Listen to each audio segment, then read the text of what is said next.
Jampanna charitable trust ఆధ్వర్యంలో శంకర కంటి ఆసుపత్రి ద్వారా ఉచిత మహా కంటి శిబిరంలో కంటి ఆపరేషన్ కొరకు శంకర కంటి ఆసుపత్రిలో చేరిన వారి యొక్క కంటి ఆపరేషన్ విజయవంతం కావడం సంతోషకరమని భూక్యా జంపన్న అన్నారు. కంటి ఆపరేషన్ చేయించుకున్న పలు వ్యక్తులు మాట్లాడుతూ ఇన్ని రోజులు కంటి సమస్యతో బాధపడుతున్న మాకు విముక్తి కలిగించారని కొనియాడుతూ నిండు మనసుతో ఆశీర్వదించారు. ఈ కార్యక్రమంపై జంపన్న స్పందిస్తూ ఈ కార్యక్రమం జంపన్న చారిటబుల్ ట్రస్ట్ ద్వారా చేయడం మాకు ఎంతో సంతోషాన్ని కలిగించిందని, అలాగే ఈ కార్యక్రమాన్ని విజయవంతం చేసిన ట్రస్ట్ సభ్యులకు మరియు కార్యక్రమానికి సహకరించిన వారికి పేరు పేరున మరోసారి ధన్యవాదాలని తెలిపారు. అదేవిధంగా భూక్యా జంపన్న చారిటబుల్ ట్రస్ట్ ద్వారా ట్రస్ట్ సభ్యుల సహకారంతో రాబోయే రోజుల్లో మరికొన్ని కార్యక్రమాలు విజయవంతంగా చేస్తామని జంపన్న తెలియజేశారు. ఈ కార్యక్రమంలో ట్రస్ట్ సభ్యులు గుండారపు రాజు, అన్నారపు నాగార్జున్, నాగావత్ తిరుపతి, సతీష్, బాదావత్ రాజ్ కుమార్, కన్నబోయిన విక్రమ్ యాదవ్, శ్రీనివాస్ రెడ్డి, నేరెళ్ల శ్రీకాంత్ తదితరులు పాల్గొన్నారు.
$240 వచ్చిన విషయం నాకు తెలుసు. ఈమె 250 అని అయితే రెండోసారి మూడోసారి చెక్ చేసినట్టున్నారు. 250 వచ్చిందంటున్నారు.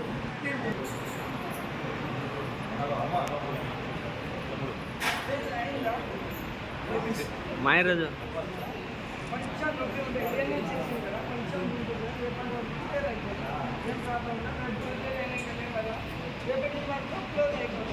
అయితే పాస్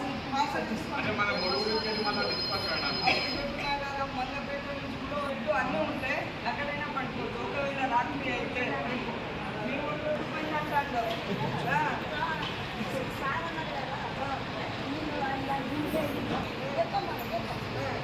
ఒక మాట చెప్పాలి కదా. మీ అబ్బాయి